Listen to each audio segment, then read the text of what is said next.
Hi hello friends, welcome to Vaishnavi kitchen logs. ನನ್ನ ಇವತ್ತಿನ recipe butter milk ice. ಹೌದ್ರಿ, ಮಜ್ಜಿಗೆ ಐಸ್ ಕ್ರೀಮ್ ಅಂತಲೇ ಹೇಳ್ಬೋದು.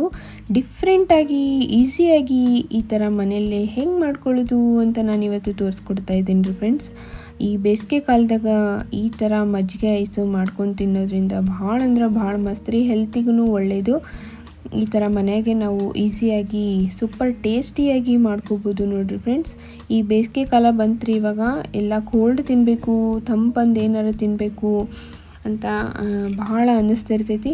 ಆವಾಗ ಈ ಥರ ಒಂದು ಡಿಫ್ರೆಂಟ್ ಐಸು, ಮಜ್ಜಿಗೆ ಐಸು ಮಾಡ್ಕೊಂಡು ತಿನ್ನೋದ್ರಿಂದ ಮಸ್ತ್ ಅಂದ್ರೆ ಮಸ್ತ್ ಆಗುತ್ತೆ ನೋಡಿರಿ.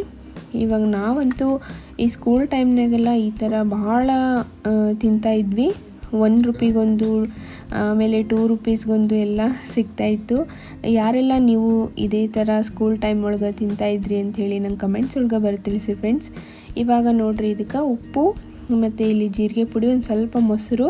ಇವಾಗ ನೋಡಿರಿ, ಇದು ಸ್ಟಿಕ್ ತೊಗೊಂಡೇನಿ ರೀ, ಐಸ್ ಕ್ರೀಮ್ ಸ್ಟಿಕ್. ಇದನ್ನು ನಾನು ಇಲ್ಲೇ ಮನೆ ಹತ್ರ ಕ್ಯಾಂಡಿ ಅವ್ರು ಬಂದಿದ್ರಲ್ಲ, ಇದು ಏನಂತ ಹೇಳಿದ್ರೆ ಕ್ಯಾಂಡಿ ಮಾರಕ್ಕೆ ಬರ್ತಾರಲ್ರಿ, ಅವ್ರ ಕಡೆ ತೊಗೊಂಡೆ ರೀ. ಒಂದು 10 ರೂಪೀಸ್ ಕೊಟ್ಟೆ. ಪಾಪ ಎಷ್ಟೊಂದು ಕೊಟ್ಟಿದ್ದಾರೆ ನೋಡಿರಿ. ಇವಾಗ ಈ ಥರ ಗ್ಲಾಸ್ ತೊಗೊಂಡಿನಿ ರೀ. ಇದನ್ನು ಐಸ್ ಕ್ರೀಮ್ ಮೋಲ್ಡ್ ಒಳಗೂ ಹಾಕಿ ಮಾಡ್ಬೋದು, ಬಟ್ ಇದು ಡಿಫ್ರೆಂಟಾಗಿ ನಾನು ಹೀಗೆ ಮಾಡಿ ತೋರಿಸಾತೀನಿ. ನಾವಂತೂ ಇದೇ ಥರನ ತಿಂತಾ ಇದ್ವಲ್ರಿ, ಹಾಗಾಗಿ ಈ ಟೈಪ್ ನಿಮ್ಗೆ ಮಾಡಿ ತೋರಿಸಾತೀನಿ. ಇವಾಗ ನೆಕ್ಸ್ಟು ಮಾಡ್ಕೊಳ್ಳೋದು ತೋರಿಸ್ತೀನಿ. ಹೆಂಗಂತ ಹೇಳಿದರೆ, ಇದು ಮೊಸರು ತೊಗೊಂಡಿದ್ವಲ್ರಿ, ಅದಕ್ಕೆ ಇವಾಗ ಉಪ್ಪು ಮತ್ತು ಏನಂತ ಹೇಳಿದರೆ ಜೀರಿಗೆ ಪುಡಿ ರೀ. ಜೀರಿಗೆ ಪುಡಿ ಟೋಟಲಿ ಆಪ್ಷನಲ್ಲು. ಇದು ಚೆನ್ನಾಗಿರುತ್ತೆ ಮತ್ತು ಹೆಲ್ತಿಗೂ ಒಳ್ಳೆಯದು ಅಂತ ನಾನು ಇದನ್ನು ಇವಾಗ ತೋರಿಸ್ಕೊಡತ್ತೀನಿ ರೀ. ಒಂದು ವೇಳೆ ಬೇಡ ಅಂತ ಹೇಳಿದರೆ, ಸಣ್ಣ ಮಕ್ಕಳೆಲ್ಲ ತಿನ್ನೋರಿದ್ರೆ ಈ ಜೀರಿಗೆ ಪುಡಿ ಬೇಡ ಅಂತ ಹೇಳಿದರೆ ಸ್ಕಿಪ್ ಮಾಡ್ಕೋಬೋದು. ಜಸ್ಟ್ ಉಪ್ಪು ಮತ್ತು ಮೊಸರು ಎರಡೇ ತೊಗೋಬೋದು ರೀ. ಇವಾಗ ಇದನ್ನು ಬೀಟ್ ಮಾಡ್ಕೋಬೇಕು. ಚಲೋ ಹೊತ್ನಂಗೆ ಬೀಟ್ ಮಾಡ್ಕೋಬೇಕು ಅಂತ ಏನಿಲ್ಲ ರೀ, ಜಸ್ಟ್ ಹಂಗೆ ಸುಮ್ಮನೆ ಜಸ್ಟ್ ಬೀಟ್ ಮಾಡ್ಕೋಬೇಕು. ಈ ನಡು ಮೊಸರು ಟೈಪು ಈ ಥರ ತಿನ್ನೋಕೆ ಭಾಳ ರುಚಿ ಅನ್ನಿಸ್ತೈತಿ ಈ ಐಸು. ಇದು ಒಂಥರ ಡಿಫ್ರೆಂಟ್ ಟೇಸ್ಟ್ ಅನ್ನಿಸ್ತೈತಲ್ರಿ. ಎಲ್ಲರೂ ಸ್ವೀಟಾಗಿ ಕ್ಯಾಂಡಿ ಎಲ್ಲ ತಿಂತೀವಿ, ಬಟ್ ಈ ಥರ ಮೊಸರು, ಉಪ್ಪು ಈ ಥರ ಹಾಕಿ ಮಜ್ಜಿಗೆ ಐಸು ಡಿಫ್ರೆಂಟ್ ಅಲ್ರಿ. ನಾವಂತೂ ನಿಜವಾಗ್ಲೂ ಸಣ್ಣವರಿದ್ದಾಗಂತೂ ಸಿಕ್ಕಾಪಟ್ಟೆ ತಿಂತಾಯಿದ್ವಿ. ಹಾಗಾಗಿ ನಾನು ಈ ಬೇಸಿಗೆ ಕಾಲದಾಗ ಈ ಡಿಫ್ರೆಂಟಾಗಿರೋ ರೆಸಿಪಿ ನಿಮಗೆಲ್ಲ ಶೇರ್ ಮಾಡ್ಕೋಬೇಕಂತ ಹೇಳಿ ಇದನ್ನು ಮಾಡ್ತಾಯಿದ್ದೀನಿ ರೀ ಫ್ರೆಂಡ್ಸ್. ನಿಜವಾಗ್ಲೂ ನೀವೆಲ್ಲ ಮಾಡ್ಕೊಳ್ಳಿ, ಇದನ್ನು ಡಿಫ್ರೆಂಟಾಗಿರುತ್ತೆ. ಇವಾಗ ನೋಡಿರಿ, ಈ ಥರ ಬೀಟ್ ಮಾಡಿಕೊಂಡು ಇನ್ನೊಂದು ಸಲ ಉಪ್ಪು ನೋಡಿರಿ ಫ್ರೆಂಡ್ಸ್. ಉಪ್ಪು ನಿಮ್ಗೇನಾದರೂ ಕಡಿಮೆ ಅನ್ನಿಸ್ತು ಅಂತ ಹೇಳಿದರೆ ಮತ್ತೆ ಹಾಕೋಬಹುದು. ಯಾಕಂತ ಹೇಳಿದರೆ ಸ್ವಲ್ಪ ಇದಕ್ಕೆ ಉಪ್ಪು ಜಾಸ್ತಿನೇ ಇರಬೇಕು ರೀ. ಹಾಗಾಗಿ ಸ್ವಲ್ಪ ಟೇಸ್ಟ್ ಮಾಡಿ ನೋಡಿ. ಉಪ್ಪು ಏನಾದರೂ ಕಡಿಮೆ ಅನ್ನಿಸ್ತು ಅಂತ ಹೇಳಿದರೆ ಸ್ವಲ್ಪ ಉಪ್ಪು ಹಾಕೋರಿ. ಯಾಕಂದ್ರೆ ಸಪ್ಪು ಆಗಿಬಿಡ್ತೈತಿ ಐಸ್ ಕ್ರೀಮು. ಸ್ವಲ್ಪ ಇದಕ್ಕೆ ಉಪ್ಪು ಜಾಸ್ತಿನೇ ಇರಬೇಕು ರೀ. ನಾವು ತಿಂದಂಗೆಲ್ಲ ಉಪ್ಪಿನ ಅಂಶ ಹೋಗಿಬಿಡ್ತೈತಿ, ಸಪ್ಪು ಐಸ ಹಂಗೆ ಆದಂಗೆ ಆಗ್ತೈತಿ. ಹಾಗಾಗಿ ಸ್ವಲ್ಪ ಉಪ್ಪು ಜಾಸ್ತಿ ಇದ್ದರೆ ತಿನ್ನೋಕೆ ಭಾಳ ರುಚಿ ಅನ್ನಿಸ್ತೈತಿ. ಇವಾಗ ನೋಡಿರಿ, ನೆಕ್ಸ್ಟು ಇದಕ್ಕೆ ಏನು ಮಾಡಬೇಕಂತ ಹೇಳಿದ್ರೆ, ಇದನ್ನು ಸೈಡಿಗೆ ತಗೊಂಡು ಇವಾಗ ಏನಂದ್ರೆ ಈ ಗ್ಲಾಸ್ ತೊಗೊಂಡಿದ್ವಲ್ರಿ, ಆ ಗ್ಲಾಸಿಗೆಲ್ಲ ಹಾಕ್ಕೊಳ್ಳೋಣ. ಇದನ್ನು ಐಸ್ ಕ್ರೀಮ್ ಮೋಲ್ಡ್ ಒಳಗೂ ಹಾಕೋಬೋದು ರೀ ಫ್ರೆಂಡ್ಸ್, ಬಟ್ ಈ ಥರ ಹಾಕ್ಕೊಂಡ್ರೆ ಭಾಳ ಚಲೋ ಅನ್ನಿಸ್ತೈತಿ.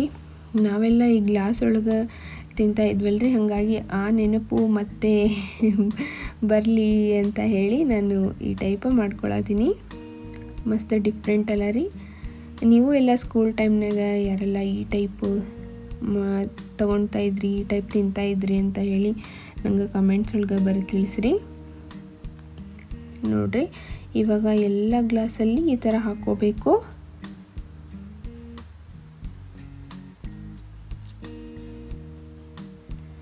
ನೋಡ್ರಿ ಫ್ರೆಂಡ್ಸ್, ನೆಕ್ಸ್ಟು ಏನಂತ ಹೇಳಿದ್ರೆ, ಇವಾಗ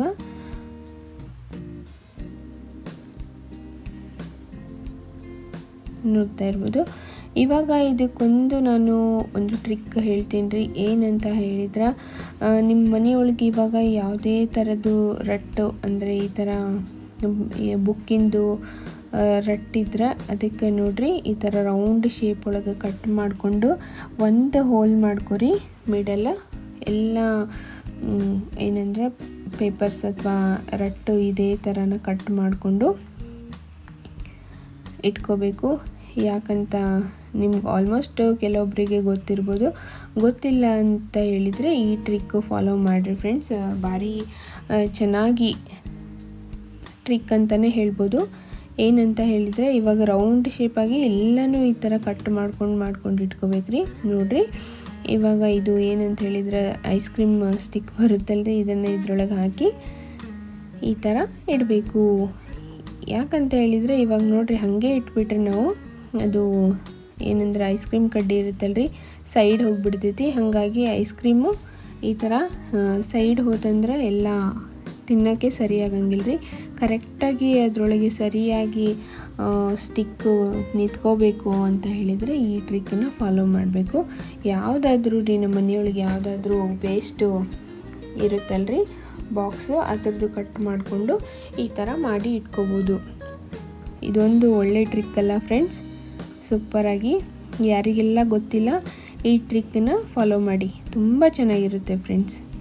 ನೋಡಿ ಹಿಂಗೆ ಎಲ್ಲನೂ ಇದೇ ಥರನ ಮಾಡ್ಕೊಂಡು ಇಟ್ಕೋಬೇಕು. ಈ ಬೇಸಿಗೆ ಕಾಲದಾಗ ಒಂದು ಡಿಫ್ರೆಂಟ್ ಆಗಿರೋ ರೆಸಿಪಿ ಅಂತಲೇ ಹೇಳ್ಬೋದು. ನೋಡಿ ಇದನ್ನು ಸರಿಯಾಗಿ ಈ ಥರ ಮಾಡಿಕೊಂಡು ನಾವು ಕ್ವಾಂಟಿಟಿ ಎಷ್ಟಾದರೂ ಮಾಡ್ಕೋಬೋದ್ರಿ. ನಾನಿಲ್ಲಿ ಒಂದು 4 ತೋರ್ಸಾಕತ್ತೀನಿ ನಿಮ್ಗಷ್ಟೇ. ಇವಾಗ ಇದನ್ನು ರೆಫ್ರಿಜರೇಟರ್ನಾಗ ಇಡೋಣ ಬನ್ನಿ ಫ್ರೆಂಡ್ಸ್. ಇವಾಗ ನೋಡ್ರಿ ಐಸ್ ಕ್ರೀಮ್ ಟ್ರೇ ಅಂತ ಹೇಳಿ ಇದು ಸಪ್ರೇಟಾಗಿ ಐತ್ರಿ, ಬಟ್ ನಾನು ಇಲ್ಲಿ ಇಟ್ಕೊಳಕತ್ತಿಲ್ಲ. ಯಾಕಂತ ಹೇಳಿದರೆ ಇಲ್ಲಿ ಜಸ್ಟ್ ನಾವು ತೊಗೊಂಡು ಬಂದಿರ್ತೀವಲ್ರಿ ಐಸ್ ಕ್ರೀಮ್, ಅದನ್ನು ಮಾತ್ರ ಇಟ್ಟಿರ್ತೀನಿ ರೀ ನಾನಿಲ್ಲಿ, ಹಾಗಾಗಿ ಕೆಳಗಡೆ ಇಟ್ಕೊಳತ್ತೀನಿ. ಇವಾಗ 4 ಗ್ಲಾಸು ಇದನ್ನು ಒಂದೊಂದಾಗಿ ಸರಿಯಾಗಿ ಇಟ್ಕೊತಾ ಇದ್ದೀನಿ ಫ್ರೆಂಡ್ಸ್. ನೋಡಿ ಇವಾಗ ಇದನ್ನ ಇಟ್ಕೊಂಡ್ಮೇಲೆ ಇವಾಗ ಕ್ಲೋಸ್ ಮಾಡ್ಕೊತಾ ಇದ್ದೀನಿ. ಕರೆಕ್ಟು ನಾನು ಇದನ್ನು 3 ಗಂಟೆಗೆ ಓಪನ್ ಮಾಡಿದ್ದೀನಿ, ನೋಡ್ತಾ ಇರ್ಬೋದು ಫ್ರೆಂಡ್ಸ್. ಕರೆಕ್ಟಾಗಿ 3 ಗಂಟೆಗೆ ನಾನು ಓಪನ್ ಮಾಡೀನಿ. ಎಷ್ಟು ಚೆನ್ನಾಗಿ ಬಂದಿದ್ದಾವೆ ಅಂತ ಹೇಳಿದರೆ ಐಸ್ ಕ್ರೀಮು, ವಾವ್ ಸೂಪರ್ ಅಲ್ರಿ. ಇವಾಗ ನೋಡಿರಿ ಈಸಿಯಾಗಿ ಏನಿಲ್ಲರಿ, ಒಂದು 2 ಸೆಕೆಂಡ್ ಬಿಟ್ಟು ಇದನ್ನು ಓಪನ್ ಮಾಡಿಬಿಟ್ರೆ ಆರಾಮಾಗಿ ಬರುತ್ತೆ. ಇದೇ ಥರನ ಎಲ್ಲನೂ ಮಾಡ್ಕೋಬೋದು, ನೋಡ್ತಾ ಇರ್ಬೋದು ರೀ. ಇವಾಗ ನಾನು ಎಲ್ಲನೂ ತೆಗೆದು ಸರ್ವ್ ಮಾಡ್ಕೊತಾ ಇದ್ದೀನಿ. ಒಂದು ಬೇರೆ ಬೌಲಿಗೆ ತಗೊಳತ್ತೀನಿ ನೋಡ್ರಿ. ನೋಡ್ತಾ ಇರ್ಬೋದು ಫ್ರೆಂಡ್ಸ್ ಎಷ್ಟು ಚೆನ್ನಾಗಿ ಬಂದಿದ್ದಾವಲ್ರಿ, ಮಸ್ತ್. ಇದನ್ನು ಹೀಗೆ ನಾವು ತಿಂತಾಯಿದ್ರೆ ಭಾಳ ಅಂದ್ರೆ ಭಾಳ ಟೇಸ್ಟ್ ಅನ್ನಿಸ್ತೈತ್ರಿ. ಒಂಥರ ಏನೋ ಭಾರಿ ಖುಷಿ ಆಗತ್ತೆ ರೀ ಈ ಥರ ಮಜ್ಜಿಗೆ ಐಸು ಸಾಲ್ಟೆಡ್ ತಿನ್ನೋಕ್ಕೆ ಭಾಳ ರುಚಿ ಅನ್ನಿಸ್ತೈತಿ. ಇದೇ ಥರನ ನೀವು ಆರಾಮಾಗಿ ಮನೆಯೊಳಗೆ ಮಾಡಿಕೊಂಡು ತಿನ್ಬೋದ್ರಿ. ಇನ್ಮೇಲೇನು ಬೇಸಿಗೆ ಕಾಲ ಬಂತಲ್ರಿ, ವೆರೈಟಿ ರೆಸಿಪಿಯೊಂದಿಗೆ ನಾನು ನಿಮ್ಗೆ ತೋರಿಸ್ತೀನಿ. ಎಲ್ಲರೂ ಟ್ರೈ ಮಾಡಿರಿ ಫ್ರೆಂಡ್ಸ್, ಮಸ್ತ್ ಅಂದ್ರೆ ಮಸ್ತ್ ಡಿಫ್ರೆಂಟಾಗಿ ಈ ಥರ ಐಸ್ ಕ್ರೀಮು ನೀವು ಮಾಡ್ಕೊಳ್ಳಿ. ಮತ್ತು ಹೆಂಗಾಗೈತಿ ಅಂತ ಹೇಳಿ ನಂಗೆ ಬರೆದು ತಿಳಿಸೋದನ್ನು ಕಮೆಂಟ್ಸ್ ಮಾಡೋದನ್ನು ಮರಿಬೇಡ್ರಿ ಫ್ರೆಂಡ್ಸ್. ನನ್ನ ಚಾನಲ್ಗೆ ಯಾವಾಗಲೂ ಹೀಗೆ ಸಪೋರ್ಟ್ ಮಾಡಿ. ನೆಕ್ಸ್ಟ್ ರೆಸಿಪಿಯೊಂದಿಗೆ ಭೇಟಿ ಆಗ್ತೀನಿ. Thank you for